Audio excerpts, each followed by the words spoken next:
talented here. Got off the wrong streetcar, and modern day Nagasaki, like many Japanese cities, probably they're sort of quite assaults on the eyeball, really. It's quite chaotic and jumbly, and overhead cables and advertisements. But there's a very graceful building I sort of spied from afar, and just beautiful and white, and obviously from a different historical period. And I went, and that's where I discovered, that's the moment I discovered Dejima. I wasn't a writer then, I just had aspirations, and I didn't get lunch that day. I got something more worthwhile than lunch. I got half a notebook full of notes about this place that I knew I'd want to write about one day. It took me some time. 4 books later, it was at the front of the queue. And so it was the place that made my little novelists on board Geiger counter go, you know, because you've got one too. I don't know if it goes like that as quickly, but... that's because I'm an older model. Yours goes, I see. Mine is an iPhone app, actually. Yeah, that's right. Yeah. You're gonna...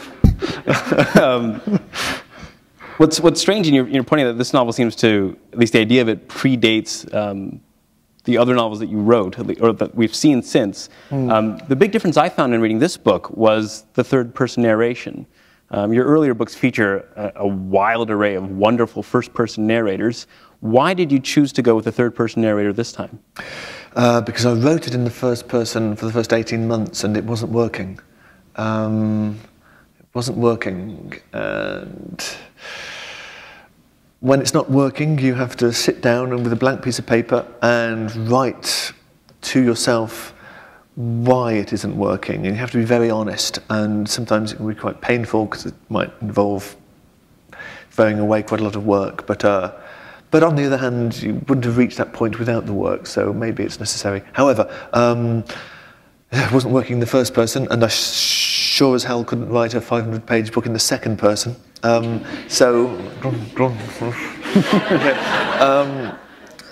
it was scary because it was out of my comfort zone. Didn't know how to do it. What did it give you that your first person, in terms of the opportunities as a writer, imagining this story, with a third person narrator? What could you do that you couldn't do with first person narration? I should know. I should have a sharp answer, but it simply made it work. I spoke to A.S. Byatt, of all people, and said, no, the problem with the third person, it's not that I have a home phone number, it's just we were doing an event at one point, and the conversation came around at this very useful moment. The problem with the third person, well, with the first person, you know the person, you know what they do, what they think about this, and this, you know, how they speak, and pretty soon kind of the plot begins to coagulate. You know what they'll do because you know who they are. That's your plot. So you just start off with the person, and then sort of the plot sort of spreads out its tendrils. Third person, where do you start? Where do you stop? You've got infinity. How do you frame it?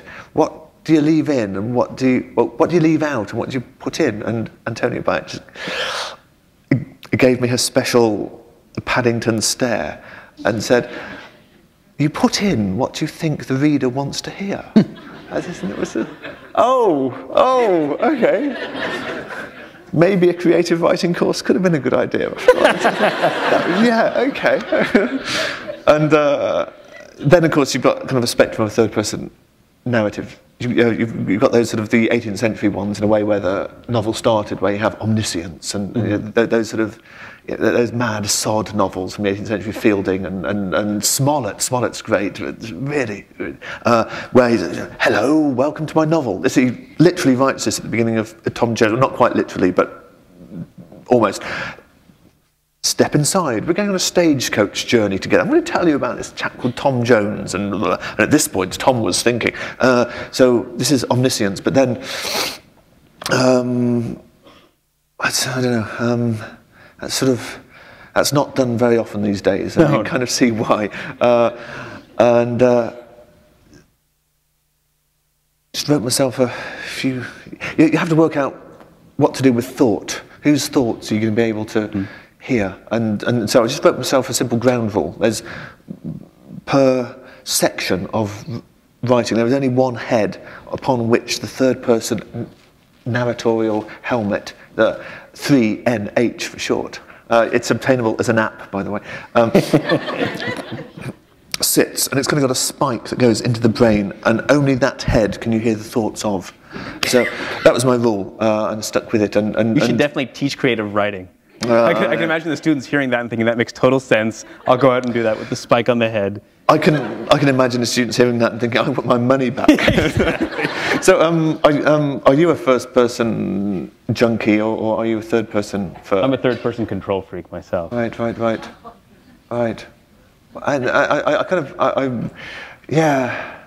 Yeah. I think we're all hoping that for your next book you write in the fourth person to see what you can come up with that way. As a great James Wood quote, the house of literature has many windows, but only 2 or 3 doors. Isn't that smooth? Isn't that beautiful? Very nice. I want to ask you a couple of questions about your main characters, about Jacob specifically. And one of the things that I found enjoyable and unexpected for a contemporary novel was that you took his religious faith very seriously, particularly in the early parts of the novel. You have this devout, dutiful clerk. And one of the loveliest implications of the book is of Jacob with his contraband family psalter, taking it out of its hiding place in the wood boards and then praying in a corner of his room that his family still be alive when he returns home. The homesick traveler, I think, is how you describe him at that point. His not knowing yet how long he's going to be there. And as I said, it's very rare that we find thoughtful and moving representations of people who actually believe still in something higher in contemporary literature. What did writing about someone's faith like that allow you to do in terms of exploring this character's world?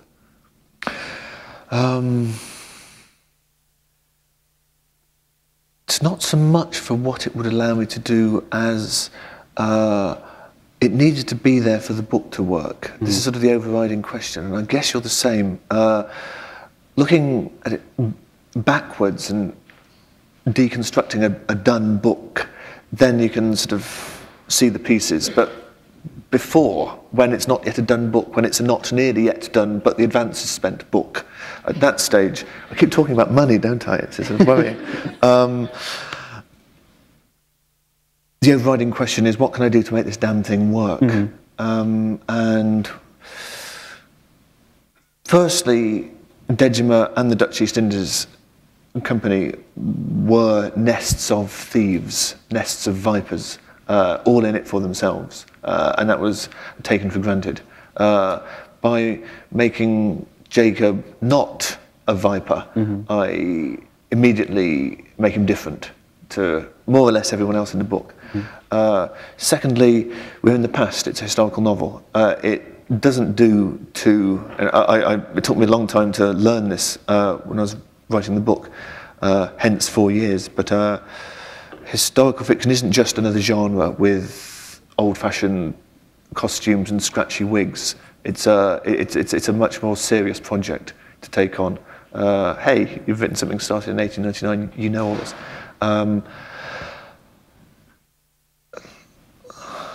What differentiates one time period from another?